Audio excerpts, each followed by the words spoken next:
Hello friends, welcome to teachers empire. आज की इस वीडियो लेक्चर में मैं डिस्कस करूंगा उत्तराखंड एलटी लेक्चरर के स्क्रीनिंग के सिलेबस में दिए हुए हिंदी के तीसरे टॉपिक को, जिसका नाम है समास। ये जो तीन टॉपिक हैं जो कि तीसरे खंड में दिए गए हैं सिलेबस के, समास, संधि और जो उसके बाद दिया गया है आपका तत्सम और तद्भव शब्द। तो इसमें हम सबसे पहले पढ़ने जा रहे हैं समास। आखिर समास होता क्या है। आज की इस क्लास में ये एक डेमो क्लास होगी आपके उस ऑनलाइन कोर्स की। ये एक रिकॉर्डेड क्लास है। अगर हम बात करूँ समास की, तो आपको यहाँ पे स्पष्ट तरीकों में लिखा है कि समास का जो अर्थ होता है वो होता है संक्षेप में लिखना।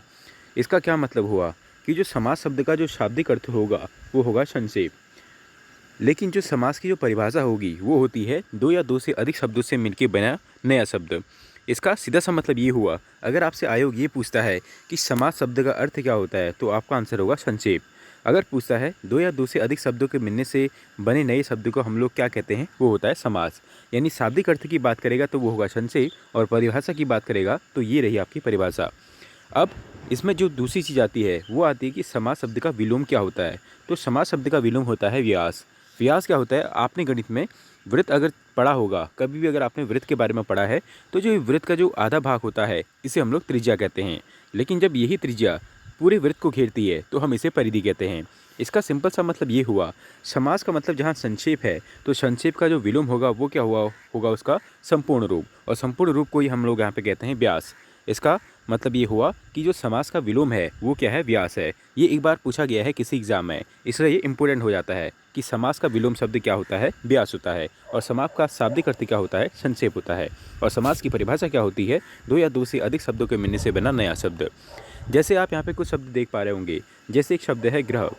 ग्रह में अगर हमने प्रवेश जोड़ दिया तो ये गृह प्रवेश बन गया। ये अब एक नया शब्द है। ग्रह का अर्थ केवल घर होता है, बल्कि गृह प्रवेश का मतलब होता है घर में प्रवेश करने वाला। अगर बात करूं देश की, तो देश एक शब्द है, लेकिन देश में अगर मैं भक्ति जोड़ दूं तो इसका अर्थ अलग होता है। देशभक्ति का मतलब होता है देश के लिए भक्ति।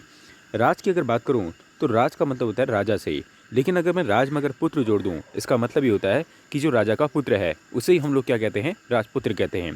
तो इस तरीके से जब ग्रह में प्रवेश मिला, देश में भक्ति मिली, राज में पुत्र मिला, तो जो ये नए शब्द मिलके बन के आए, इन्हीं को हम लोग क्या कहते हैं, समास कहते हैं।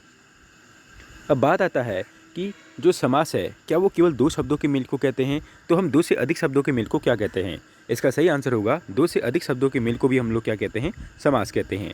जरूरी नहीं है कि हर समास में आपको केवल दो ही शब्द देखने को मिलें। जैसे यहाँ पे आपको दिया गया है प्रतिदिन, प्रति और दिन, यहाँ पे केवल दो शब्द हैं।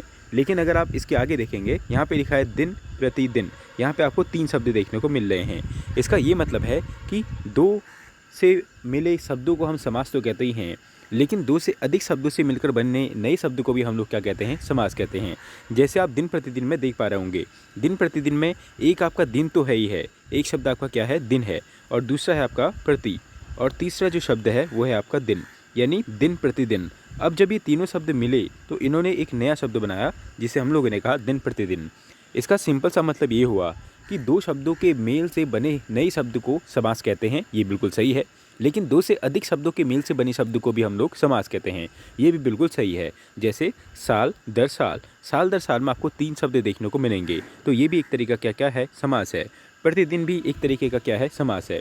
ऐसे ही प्रतिमास, प्रतिमास, सीमांत, सीमांत, रेखांश, रेखा धन अंश, रेखांश। ठीक है, अब मैं बढ़ता हूँ नेक्स्ट की ओर। नेक्स्ट आपके सामने है समास होते कितने प्रकार के हैं। समास मुख्यतः 6 प्रकार के होते हैं, इसको आप लोग ध्यान रखेंगे। उसमें आपका अवयवी भाव समास, तत्पुरुष समास, कर्मधारय समास, द्विगु समास, द्वंद्व समास और बहुब्रीहि समास आते हैं। ये क्वेश्चन बेसिक सा क्वेश्चन है कि समास कितने प्रकार के होते हैं। तो हिंदी व्याकरण में समास की संख्या कितनी है, 6 है। बढ़ता हूँ अब मैं पहले समास की ओर। पहला समास आपको दिया गया है अवयवी भाव समास। जैसा आप इसके शब्द से जान ही पा रहे होंगे, अगर आपने थोड़ा बहुत भी अगर आपने हिंदी पढ़ी हो, तो यहाँ पे दिया गया है अवयवी भाव समास। अगर मैं इसको तोड़ता हूँ तो अवयवी में से हमारा शब्द निकल के आता है अवयव। अवयव होते क्या हैं, अवयवी भाव समास का मतलब क्या है, जिसमें अवयव भी हों और भाव भी हों और उसके बाद हमारा समास बनता हो। इसका मतलब ये है कि जिन शब्दों में हमें अवयव देखने को मिलेगा लेकिन वो समास होगा। इसका ये मतलब है कि जो शब्द अवयव से मिलकर समास बनाते हैं। अब अवयव होते क्या हैं, इसके बारे में आपको जानकारी होनी चाहिए। जैसे अगर मैं कहूँ राधा रोज़ रोज़ रोटी खाती है, राधा रोज़ रोज़ रोटी खाती है, इसका ये मतलब हुआ। अब जो यहाँ पे जो आपको राधा वर्ड दिखाई दे रहा है, राधा वर्ड आपको सिंपल सी बात पता है कि राधा वर्ड एक क्या है, आपका स्त्रीलिंग है। ऐसी रोज़ रोज़ वर्ड का अगर मैं आपसे लिंग पूछता हूँ, जो रोज़ रोज़ शब्द मैंने यहाँ पे लिखा है, क्या आप मुझे उसका लिंग बता सकते हैं? क्या आप मुझे ये बता सकते हैं कि ये एकवचन है या बहुवचन है? आप मुझे नहीं बता सकते हैं। इसका ये मतलब हुआ कि राधा शब्द अलग है और रोज़ रोज़ शब्द अलग है, लेकिन रोज़ रोज़ शब्द हमारा अवयव की श्रेणी में आएगा। एक शब्द मैं लिख रहा हूँ लड़का, एक शब्द मैं लिख रहा हूँ लड़का, और दूसरा शब्द मैं आपका लिख रहा हूँ परंतु। लड़का और परंतु। अब लड़का तो आप बता सकते हैं कि ये एक पुल्लिंग है, और लड़के में अगर मैं ओ की मात्रा लगा दूं तो ये हो जाता है लड़कों, और अगर लड़की में अगर मैं ई की मात्रा लगा दूं तो ये हो जाता है लड़की। यानी लड़का जो शब्द था उसका वचन भी चेंज हो रहा है और उसका जो लिंग है वो भी चेंज हो रहा है। पुल्लिंग से स्त्रीलिंग भी बना पा रहे हैं, एक वचन से बहुवचन भी बना पा रहे हैं। लेकिन क्या यही चीज़ हम परंतु शब्द के साथ कर सकते हैं? नहीं कर सकते हैं। यानी जिन शब्दों में लिंग का, पुरुष का, वचन का और क्रिया का कोई भी प्रभाव नहीं पड़ता, उन्हीं को हम लोग क्या कहते हैं? अवयव कहते हैं। जैसे मैं अगर आपको इसकी एग्जांपल दूं, जिनका पहला पद हमें अवयव देखने को मिलेगा, ये आपकी दूसरी शर्त है। अगर मैं इनकी तीनों शर्त की ओर जाऊं, सबसे पहले मैं आपको इसकी दूसरी शर्त को समझाता हूं। इसमें लिखा है जिसका पहला पद अवयव हो, जो मैं भी आपको समझा रहा हूं। अगर आप यहाँ पे देखेंगे, प्रदेश, प्रशिक्षण, सपरिवार, ये जो कुछ शब्द लिखे हैं, जैसे आजीवन भी आपको इसमें देखने को मिल रहा है। अब अगर आप देखेंगे इन शब्दों को, जैसे यहाँ पे लिखा है प्रतिमास, यहाँ पे लिखा है सीमांत। अब मास तो हमको पता है कि मास का मतलब महीना होता है, लेकिन इसके आगे लिखा है प्रति। क्या हम इस प्रति शब्द को ये बता सकते हैं कि ये पुल्लिंग है, स्त्रीलिंग है? नहीं बता सकते।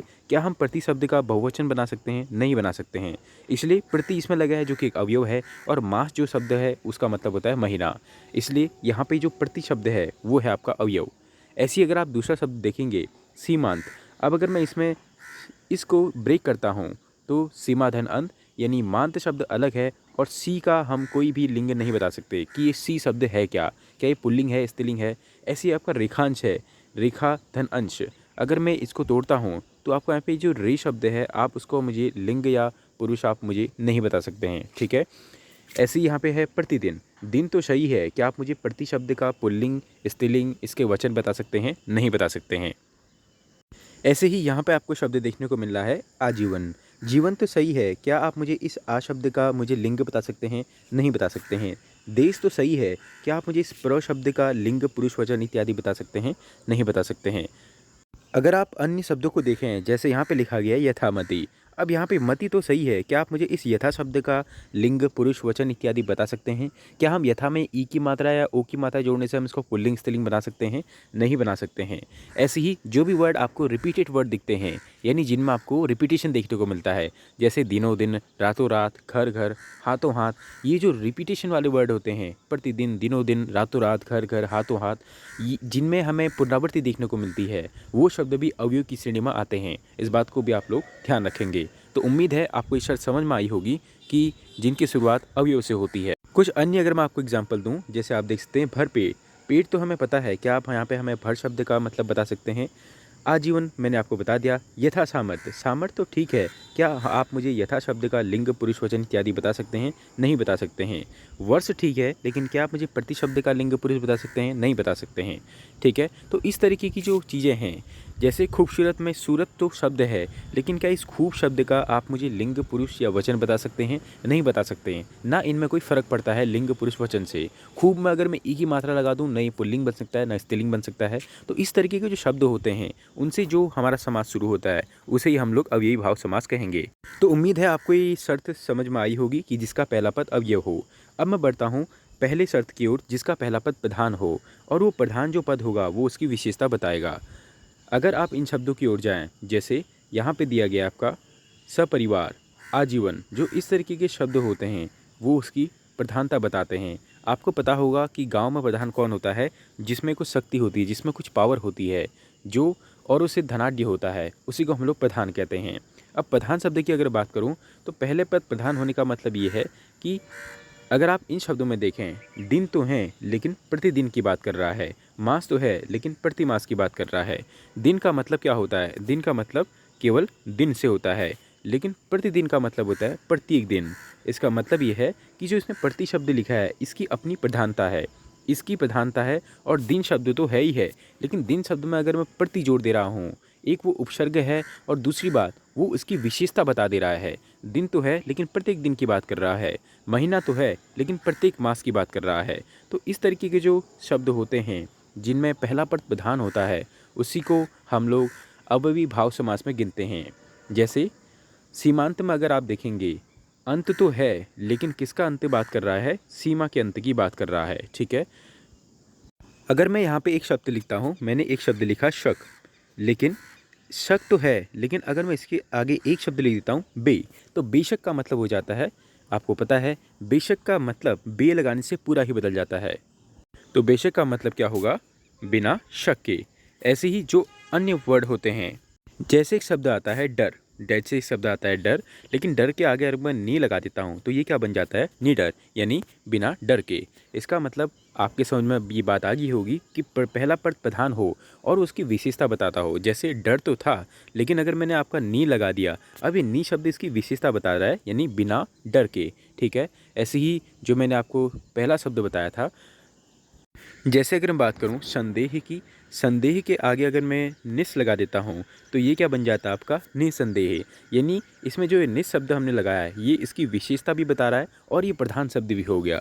दिन तो है, ठीक बात है, लेकिन अगर मैंने प्रत्यय लगा दिया तो ये प्रति जो इसका पहला पद है वो इसकी विशेषता बता रहा है, यानी दिन नहीं प्रत्येक दिन की बात कर रहा है। तो इस तरीके के जो शब्द होते हैं उनमें भी हमें अवयवी भाव समास देखने को मिलेगा। अब जो तीसरी शर्त आती है मैं उसके बारे में आपको समझाता हूँ। ये आपसे कह रहा है कि उपसर्ग से शुरू होता है। उपसर्ग आपको पता है कि हिंदी वर्णमाला में जो भी शब्दों के आगे लग के उनका अर्थ बदल देते हैं उन्हें हम लोग उपसर्ग कहते हैं। जैसे देश तो ठीक है लेकिन देश के आगे अगर मैं प्रदेश लगा दे रहा हूँ तो इसका मतलब बदल जाता है। ऐसे ही शिक्षण तो ठीक है लेकिन शिक्षण के आगे अगर मैं प्र शब्द लगा दे रहा हूँ, यानी शब्दों के आगे लगने वाला वो शब्द जो आगे लगकर उसकी मीनिंग को बदल देता है, उसी को हम लोग उपसर्ग कहते हैं। तो इस तरीके के हिंदी में जो शब्द होते हैं जो उपसर्ग से शुरू होते हैं उनमें भी अव्ययी भाव समास होता है।